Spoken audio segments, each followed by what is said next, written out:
আমার নবী এতিম নবী, উম্মতের দরদি নবী, কুল কায়নাতের নবী, যার ভালোবাসায় আমার আল্লাহ এত কিছু করেছেন, সেই আল্লাহর নবী।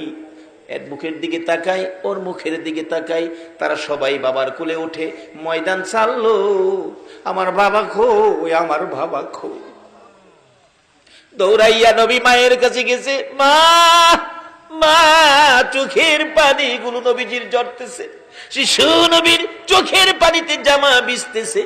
মা আমেনা দৌড়াই এসে টাইনা টাইনা বুকে জড়াইয়া ডাকতেছে, বাবা মোহাম্মদ, বলো তোমাকে কে ব্যথা দিয়েছে, কে তোমারে কষ্ট দিয়েছে, কার দেওয়া ব্যথায় তুমি কান্দো?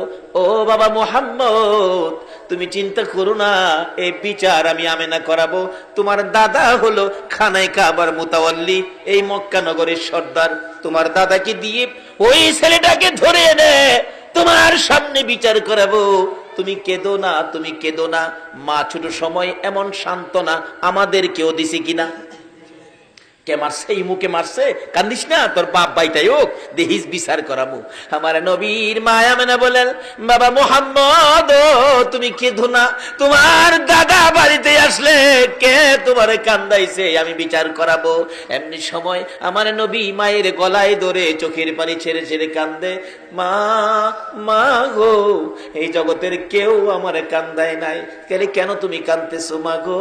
আমার বয়সের ছেলেরা বাবার কোলে উঠলো, বাবা আদর করে দুই গালে চুমাইলো, পকেট থেকে খেজুর খুরমা দিল। আমি সকলের দিকে তাকাইলাম, কিন্তু সবাই বাবার কোলে গেল গো। আমার বাবা কই, আমার বাবা কই? আমার একবার কুলে নিল না। আমার আল্লাহ বলেন, বন্ধু কেঁদো না গো, এতিম বানাইয়া পাঠাইছি, তারপরেও তোমারে দেখবো এতিম বলে উনি। দুনিয়ার মানুষ তোমারে ভালোবাসে,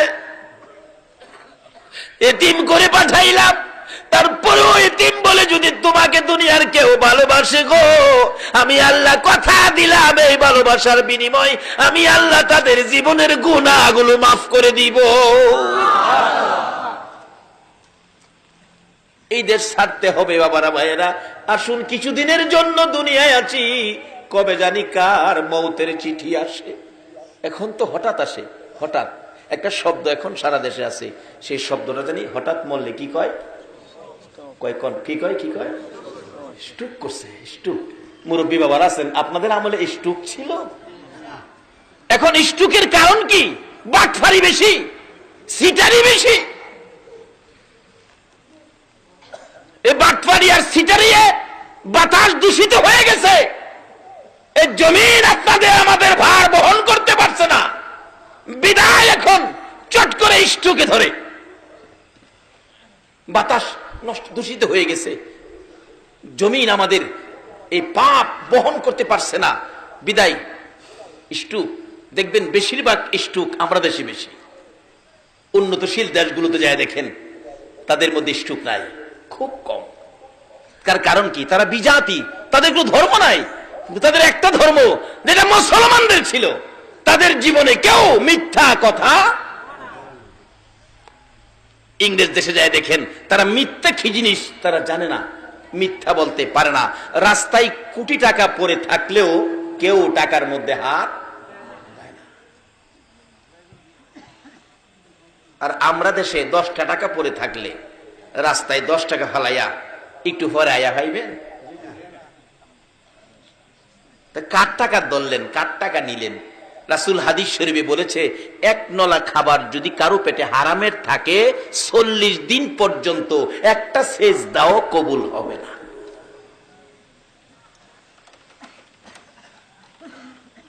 সত্য নিয়ে গেছে বিজাতিরা, আজকে তারা উন্নত, আর মিথ্যার সাগরে বেশি আছি, সুদের সাগরে, ঘুষের সাগরে। এই জন্য আজকে আমরা বিশ্ব জুড়ে আমরা ঘৃণিত, আর তারা সত্য নিয়ে তারা আজকে উন্নত। আসুন, আমাদের একটাই সম্পদ, আমরা মুসলমান, আমরা ইসলাম ধর্ম গ্রহণ করেছি। ইসলাম শব্দের অর্থ কি হবে? সবাই বলুন, কি হবে? শান্তি। আজকে কি আমরা শান্তিতে আছি? কেন নাই তার কারণটা বের করে আনতেছি, একটু লম্বা হয়ে যাইতেছে, আপনাদের কষ্ট হইতেছে? বাবারে একটা দিন কষ্ট করেন, কারণ একদিন এই পৃথিবীতে আমরা ছিলাম না, আর একদিন আমরা পৃথিবীতে কেউ থাকবো না। আগে যারা আসছিল তারা চলে গেছে, আমরা যারা আছি আমাদেরও যাওয়ার বিষয়ে পড়ছে, শুধু ফ্লাইট ডেটটা বাকি রয়েছে। কবে জানি মসজিদের কোনার থেকে 4 পায়া ফ্লাইট আপনার উঠানে আইসা নামবে, আপনাকে সাদা কাফন পরায়া, মাথার মুড়ি পায়ের মুড়ি বাইদা এই বিমানের মধ্যে উঠায়া আতর সুরমা দিয়া আপনাকে সাজায়া দিবে। যেই বিমান আপনাকে নিয়ে রওনা হইলে আর কোনদিন এই বাড়িতে আসবে না। যত দামি বাড়ি হোক, যত বড় বাড়ি হোক, যত দামের বিছানাই হোক, আপনাকে এই বাড়িতে আর আনা হবে না। তাই সে অবস্থানের আগে আমরা এখন কি করতে হবে? ইসলামটা আমরা বুঝি নেই, নবীর আদর্শটুকুন বুঝি নেই। আমার নবী বলতেছেন, চাচা গো, একদিন আমারে মায়া করছিল, সেই দিনটা কোনটা? আপনাদের কষ্ট হইতেছে না তো? মা ডেকে ডেকে বলেন, বাবা কান্দিস না, আমি বিচার করাবো, কি ব্যথা বলো। মা, আমার ব্যথা হলো নাই নাই বাবা নাই, আমি বাবার কোলে উঠতে পারলাম না। আমেনা ছেড়ে দিলেন বাবাকে, মোহাম্মদকে ছেড়ে দিয়ে বললেন, ও বাবা মোহাম্মদ, এই ব্যথায় কাঁদলে আমারও তো কান্না সেরে, আমিও তো অল্প বয়সে স্বামী হারা হয়েছি, নাই তোর বাবা তো জগতে নাই। কানতে কানতে দাদার কাছে গেছে, দাদা গো, আমার বাবা কই, আমারে খবর দেখাইয়া দেন, খোঁজ দেখাইয়া দেন। দাদাও কান্দে, নাতি, আমারও আদরের ছেলে ছিল তোর বাবা আব্দুল্লাহ, আমার বড় আদরের ছিল, ছোট ছেলের প্রতি আদর বেশি হয়ে যায়, আমিও তো কান্দি, তোর বাবা তো এই জগতে নাই, এ খোঁজ আমি তোকে দিতে পারবো না। আমার নবী সেই বয়সে মা যখন বাবার খোঁজ দিল না, দাদা ও বাবার খোঁজ দিল না, আমার নবী বিকাল বেলা কানতে কানতে মক্কা নগরের সবচেয়ে উঁচু পাহাড়ের উপরে উঠেছে। পাহাড়ের উপরে দাঁড়াইয়া দাঁড়াইয়া শিশু নবী কান্দে, সামনের দিকে তাকায়া তাকায়া ডাকে, বাবা, বাবা গো, বাবা কোথায় লুকাইছো? আমি তোমার সন্তান ডাকতেছি, আসো না, একবার আমারে কোলে উঠাইয়া নাও না। নিচে দিয়া যাচ্ছিল আবু জাহেল, কোত্থেকে জেনে আসছে। পাহাড়ের উপরে একটা বাচ্চা ছেলে কাঁদতেছে। আবু জাহেল কয়, আমার একটু মায়া হয়েছিল ওদিন। ডাকতেছে, কে তুমি? পাহাড়ের উপরে ডাকো, একটু পরে বাঘ ভাল্লুক বাহির হইলে খেয়ে ফেলবে। আবু জাহেলের ধারণা আমরা নবীরে বাঘ ভাল্লুকে খেয়ে ফেলবে। আপনাদের ধারণা কি? আরে বাঘ ভাল্লুকে নবীরে খাইব দূরের কথা, নবীর উম্মতেরই তো খাইবার ক্ষমতা নাই। কখন খাইতে পারে না? যখন আমানুদ হলো ফিসিলমি কাফার মধ্যে ঢুকেছে। কিভাবে? সামনে আসতেছে। আমাদের গ্রামে একজন কারি সাহেব ছিলেন, ওনাকে মশা পর্যন্ত ধরতেন না।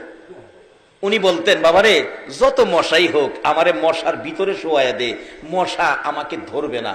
যার চরিত্রে কোনো অন্যায় নাই, যার চরিত্রে সামাজিক কারো সাথে মিথ্যা কথা নাই, যার চরিত্রে এক ওয়াক্ত নামাজ মিস নাই, যার চরিত্রে সুদ নাই, ঘুষ নাই, শুধু ছিল আল্লাহ আর শুধু ছিল রাসূল, ওই ব্যক্তিটা আমাদের গ্রামের বড় মসজিদে জুমা পড়াতেন এবং ঈদগার ইমামতি করতেন।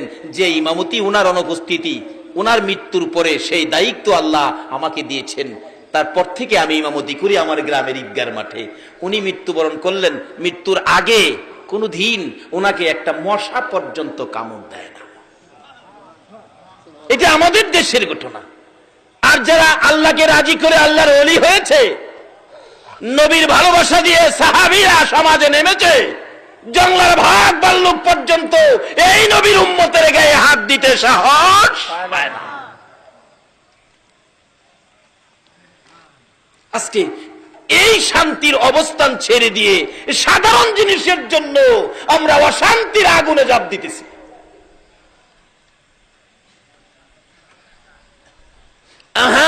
নবী ওই পাহাড়ের উপরে যখন বাবা বাবা বলে কাঁদতেন, আবু জাহেল নিচ থেকে ডাকতেছেন, বাচ্চাটা কার, ছেলেটা জানি কার।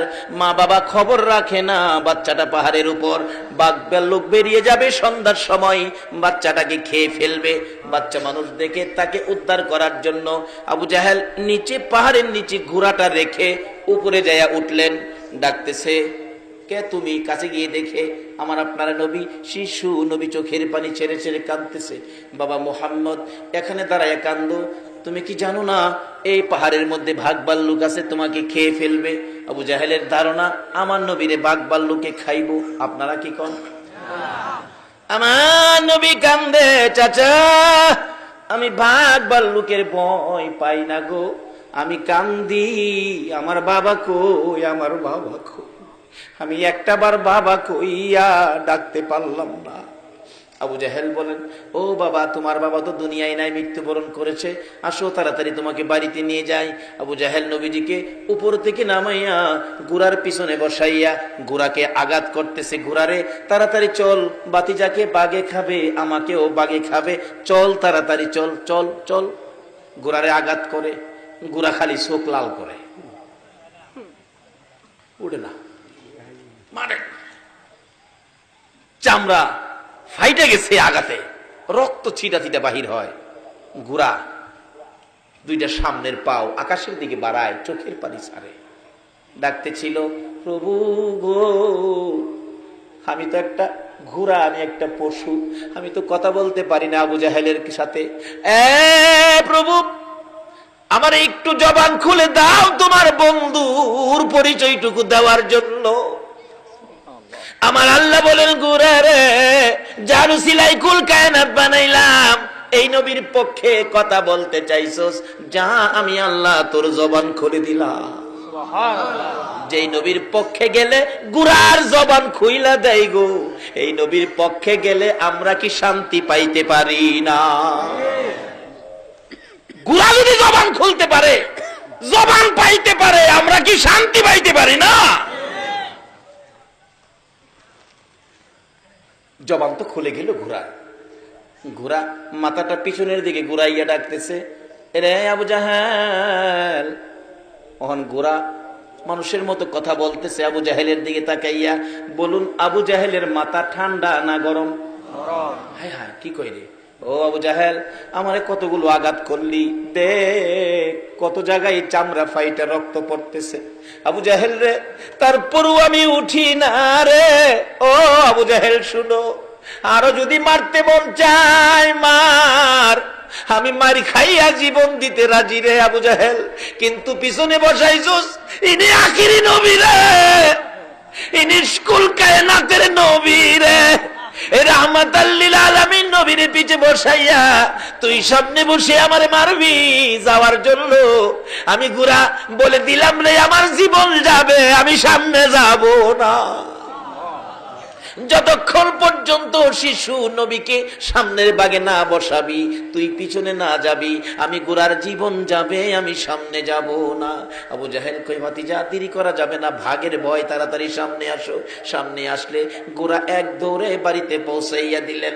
আবার আব্দুল্লাহর কলিজার টুকরা, নয়নের মণি, আমার আপনার নবী শিশু মুহাম্মদকে ওই আবু জাহেল পৌঁছাইয়া দিলেন আমেনার কাছে। আবু জাহেল বলতেছেন, আমেনা গো, তোমার ছেলেকে পাহাড় থেকে আমি নিয়ে আসছি, যদি তোমার ছেলেকে আমি না নিয়ে আনতাম, জংলার বাঘ তোমারে খেয়ে ফেলতো। আমেনা মুস্কি মুস্কি হাসে। হাসো তুমি?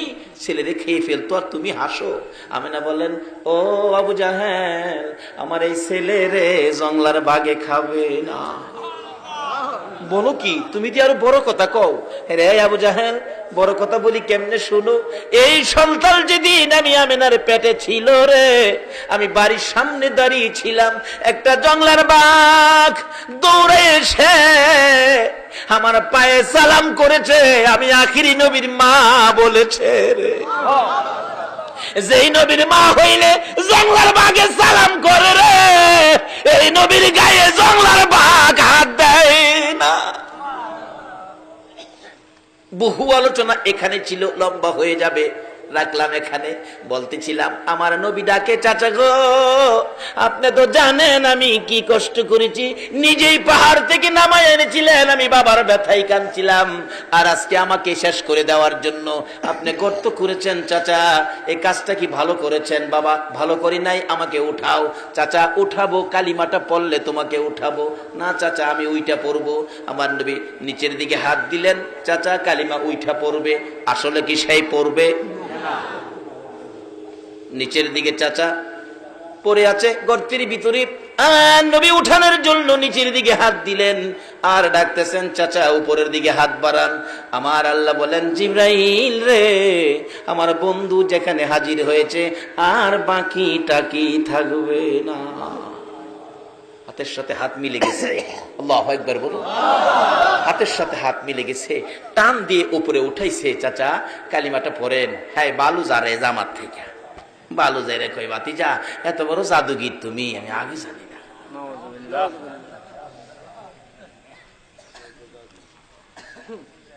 এত কষ্ট দিছে পরেও দেয়, এরপরও ইসলাম যার কাছে তার বিপদে এত কষ্ট যে দিছে, অথচ ইসলাম যার কাছে সেই নবী এরপরও তার উপকারের জন্য যায়, তার ক্ষতি করতে যায় না। আর আমরা একটু কিছু হইলেই সুযোগ পাইলে 12টা বাজামু, কয়নি এগুলি ইসলাম না। বাবারা আসুন, ইসলাম শান্তি। বলুন ইসলাম কি? আরো জোরে বলুন ইসলাম কি? ইসলাম শান্তি। লোন এটা লোন সমাজে প্রচার করি, এটা লোন রাষ্ট্রে প্রচার করি, এটা লোন বিশ্ব জুড়ে আমরা আবার পরিচয় করে দেই। ইসলাম সন্ত্রাস নয়, ইসলাম বোমাবাজ নয়, ইসলাম শান্তি। কিভাবে? ওই আদর্শটা লোন ফুটিয়ে তুলি। ইসলামে পুরাপুরি দাখিল হয়ে, যারা ইসলামে পুরাপুরি দাখিল হয়েছে তাদের জীবনী তুলে ধরুন। ইসলামের মধ্যে যারা পুরাপুরি দাখিল হয়েছে, আগেকার দিনের মুরব্বীরা, কোনো বাবারা আছেন জীবনে কোনোদিন নামাজ ছাড়েন না, হারাম খায় না, সুদ খায় না, ঘুষ খায় না, এবং আমাদের মা চাচিরা দেখছি ইসলামে পুরাপুরি দাখিল। কি অবস্থায়? ফজরের নামাজের আজানের আগে ঘুম থেকে উঠে উড়ান বাড়ি ঝাড়ু দিছে আমাদের মা চাচিরা। সময় পাইলে রাস্তাটাও ঝাড়ু দিয়ে আইসা পড়ছে মানুষ উঠবার আগে। জিজ্ঞেস করলে কই বাবা রে কত মানুষ হাঁটে, একটা আল্লাহর ওলির ফারা যদি পড়ে আমরা ভাগ্য ভালো হইব। রাস্তাটাও ঝাড়ু দিয়ে আই পড়ছে, আইসা ফজরের নামাজ পড়ছে, তারপরে সূরা ইয়াসিন তেলাওয়াত করছে, এরপরে রান্না করে গেছে। এই মায়ের সন্তানগুলি, ওই রক্তের তাসিরগুলি এখনো ভালো কাজের আয়োজন করে, এখনো নেক কাজ করতে যায়। এমন একটা সময় আসিল না? আচ্ছা অহন কি কেউ বলতে পারবেন বুকে হাত দা কোরআন শরীফ পরে রান্না করে গেছে কোন মহিলা? তাই শান্তির পথ তো হারাইছি। এই জন্য সমাজে ভালো মানুষের আশা করা যায় না, শান্তির আশা করতে পারি না। যারা ইসলামে পুরাপুরি দাখিল ছিল তাদের অবস্থান কি? আজকে আমরা আল্লাহর ওলিদের জীবনী, যাদের ডাক এখনো আমার আল্লাহ শুনে, আল্লাহর ওলিদের ডাক এখনো আমার আল্লাহ শুনে, দুনিয়া থাকতেও শুনে, কবরে গেলেও শুনে। আল্লাহু আকবার বলুন। কবরে গেলে ডাক শুনেছে। সিলেটের জমিনে দুইটা ঘটনা। সিলেটের বেয়ানীবাজার থানা, আমি নাম বলে দিচ্ছি, বেয়ানীবাজার থানা, থানা সংলগ্ন একটা মসজিদ মাদ্রাসা। ওই মাদ্রাসার পাশে একজন আল্লাহর ওলি মৃত্যুর পরে দাফন করবে এখানে। আল্লাহর ওলি মৃত্যুর আগে বলেছিলেন, বাবারা আমি মরে গেলে আমাকে দাফন করবা, মসজিদের উত্তর পাশে কবরস্থান, সারাটা জীবন আমার পাওটা মসজিদের দিকে থাকবে। এতে মসজিদ কবরস্থান, মসজিদের দিকে থাকবে, আমার পাওটা মসজিদে থাকুক, এটা আমি চাই না। তোমরা একটা কাজ করো, আমি মারা গেলে আমাকে পূব পশ্চিম দাফন করো। বেয়ানীবাজার থানার ঘটনা বলছি, কবরটা আমি জিয়ারত করে আসছি, পূব পশ্চিম দাফন করো। কিন্তু আলেম ওলামারা কয় এটা শরীয়তে নাই। মৃত্যুর পরে তাকে উত্তর দক্ষিণ দাফন করা হলো, পাওটা মসজিদের দিকে দিয়ে। দেখা গেল মানুষ দাফনের কাজ শেষ করে একটু দূরে যাইতে না যাইতেই একটা শব্দ হইতেছে, শুশু শুশু শব্দ। শব্দ শুনে পিছনের দিকে লোকেরা তাকাইলো, তাকাইয়া দেখে ওই মাটির নিচ আল্লাহর ওলি শুয়েছিলেন। আল্লাহর ওলি ডাক দিয়েছে, আল্লাহ আমাকে তারা দেয় না পূব পশ্চিম থাকতে, উত্তর দক্ষিণ দিয়েছে, তোমার ঘরের দিকে পাও রাখবো না, আমাকে পূব পশ্চিম করে দাও। অটোমেটিকলি মাটির কবর ঘুরে উত্তর দক্ষিণের কবর পূব পশ্চিম হয়ে গেছে। ইসলামে পুরাপুরি দাখিল হইয়া কবরে শুইয়া ডাক দিলেও আমার আল্লাহ ওই ব্যক্তির ডাক। বৃহত্তর সিলেট, এতে কাছাকাছি হবিগঞ্জ জেলায় চুনারুঘাট থানায় আল্লাহর ওলি সৈয়দ নাসির উদ্দিন সিফা সালাহ, উনি মৃত্যুর আগে বলেছিলেন, আমি যেদিকে মাথা দিয়া মৃত্যুবরণ করব সেদিকে মাথা দিয়ে আমারে দাফন করবি। কিন্তু মৃত্যুবরণ করেছে পশ্চিম দিকে মাথা দিয়া। আলেম ওলামারা কয় এটা সম্ভব না, বললেই হবে না, এটা উত্তর দক্ষিণ দাফন করতে হবে। দাফন করার পর ঠিক তদরূপ এরকম শাসা শব্দ হইতেছে। পিছনের দিকে লোকেরা তাকাইয়া দেখে সৈয়দ নাসির উদ্দিন সিফা সালাহ চুনারুঘাটের জমিনে ওই কবর ঘুরে পূব পশ্চিম হয়ে গেছে। এখনো যায়া দেখেন কবর পূব পশ্চিম। ইসলাম চিনলেন না? ইসলাম শান্তি, শান্তির ভিতরে ঢুকতে পারলেন না? আসুন না ইসলামে ঢুকে ডাক দেন, সঙ্গে সঙ্গে আপনার ডাক আমার আল্লাহ কবুল করবে।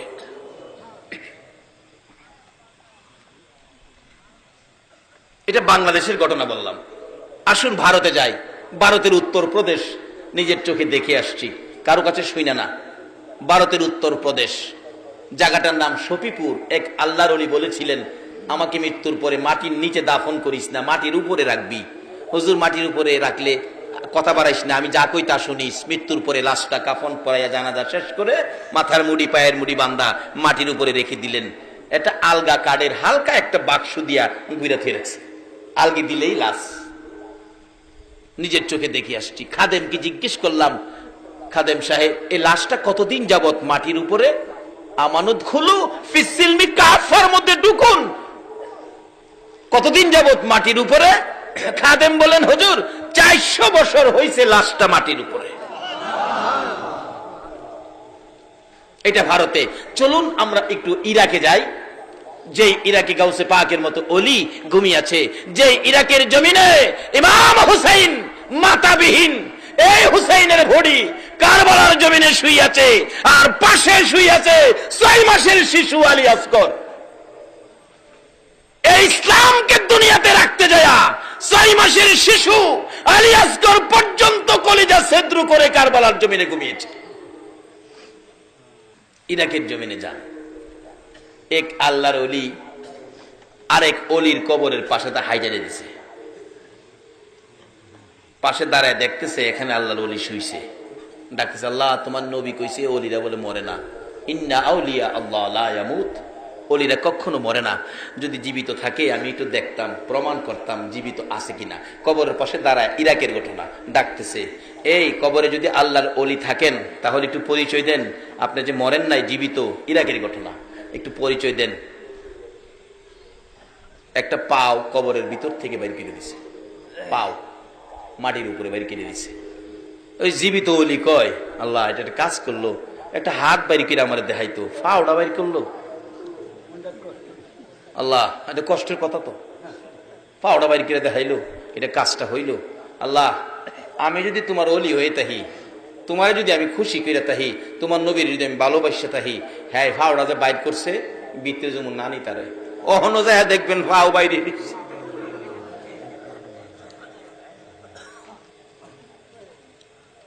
লিবিয়ার জমিনে এক মহিলা রাস্তা দিয়ে যাচ্ছে, এক যুবক তার নজর ভালো না, মহিলার দিকে আসতেছে, মহিলাটার ইজ্জতের উপর হামলা করবে। ওই মহিলাটা দৌড়াইয়া বড় কবরস্থানের পাশে গিয়ে ডাকতেছে, আল্লাহ এই কবরস্থানে কি তোমার একটা প্রিয় বান্দা নাই আমার ইজ্জতটাকে হেফাজত করত? যে এই কবরের পাশে তারা এভাবে ডাকতেছিল, ওই যুবকটা কাছে আসার মাত্রই এই কবরের মাঝখান দিয়ে এই পর্যন্ত হাত বাহির করে বলতেছে, এই লম্পট মহিলার গায়ে হাত দিবে তোর অস্তিত্ব রাখবো না। এই যুবক দৌড়াইয়া নিজের জান বাঁচাইলেন, এখন পর্যন্ত হাত বাহির হয়ে রয়েছে। আজকে এই ইসলামের মধ্যে আমরা কেন ঢুকতেছি না পুরাপুরি ভাবে? এই ইসলামের মধ্যে পুরাপুরি ঢুকেছে আল্লাহর ওলিরা। আল্লাহু আকবার বলুন। কিভাবে ঢুকবেন? ইসলামে ঢুকতে হলে সুদ খাইতে পারবেন না, ইসলামে নাই। নামাজ ছাড়তে পারবেন না, ইসলামে নাই। ঘুষ খাইতে পারবেন না, আরেকজনের ক্ষতি করতে পারবেন না, ইসলামে নাই। মিথ্যা কথা বলতে পারবেন না, ইসলামে নাই। আজকে যারা এই আচার আচরণ ছিল তাদের সন্তানগুলো ভালো মানুষ হয়েছে, আল্লাহর ওলি হয়েছে, নামাজি হয়েছে, আলেম ওলামারা হয়েছে। আজকে আল্লাহর ওলি গাউসে পাকের জীবনী খুলুন, গাউসে পাকের বাবা আপনাদের আমাদের মতো একজন মানুষ ছিলেন। আবু ছালে জঙ্গি মুসা একজন মানুষ ছিলেন, কিন্তু তার চরিত্র ছিল ইসলামের মধ্যে পুরাপুরি ভাবে দাখিল। এই জন্য কত বড় একটা সন্তান পেয়েছে আল্লাহর ওলি আব্দুল কাদের জিলানী রহমাতুল্লাহ আলাইহি। কত বড় সন্তান, কত পাওয়ারফুল সন্তান, কত ক্ষমতা। গাউসে পাক যেটার জন্য হাত বাড়াইতেন, গাউসে পাকের হাত আমার আল্লাহ কোনোদিন খালি দিতে পারেন না। কেন? ইসলামের মধ্যে দাখিল ছিল তার বাবা। এই রক্তের মধ্যে সুদ ছিল না, গুদ ছিল না, হারাম কোনো জিনিস রক্তের মধ্যে ছিল না।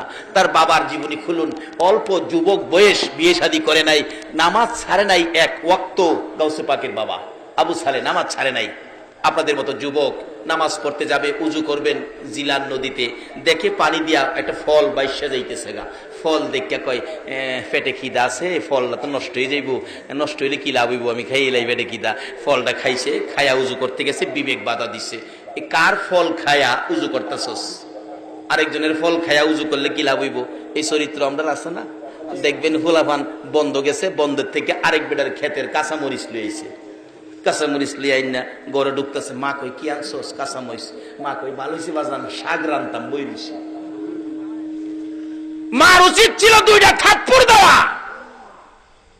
তুমি কার জমিন থেকে আনছো কাঁচামরিচ? কিন্তু মা থাপ্পড় দিল না। মা কি করলো? আর টাই না ঘরে নিল। আরেক বেটার ক্ষেতের পেঁয়াজ লইছি ফুলা। মা জিগাই কি আনছোস? 1-1.5 কেজি ভেজি ঘুমাইয়া লইছি। কই তাড়াতাড়ি বড় আয় বেটা, আলুর ভর্তা বানাইতাম, দুইটা ভেজ পাইতেছি। এই যে আরেক বেড়ার ক্ষেতের ফেস খাইলেন, আরেক বেড়ার ক্ষেতের কাঁচামরিচ খাইলেন, 40 দিন পর্যন্ত একটা সেজদাও আপনার কবুল হয়েছে না। গাউসে পাকের বাবা আরেকজনের গাছের ফল খায়া চিন্তা করতেছে নামাজ পড়লে কি লাভ হইব, আগে ফলের মাফ লই আই। যাইতেছে ফলের মাফ আনতো, যাইতে যাইতে যাইতে যাইতে যাইতে যাইতে যাইতে যাইতে বহু দূর গিয়া দেখে নদীর পারে একটা বাগান। ভাবতেছে এটাতেই বাইসে গেছে। এক বেটা বুড়া মানুষ বই রইছে, বাবা হাও দড়ি আমার মাফ করে দেন। আরে কি এর মাফ?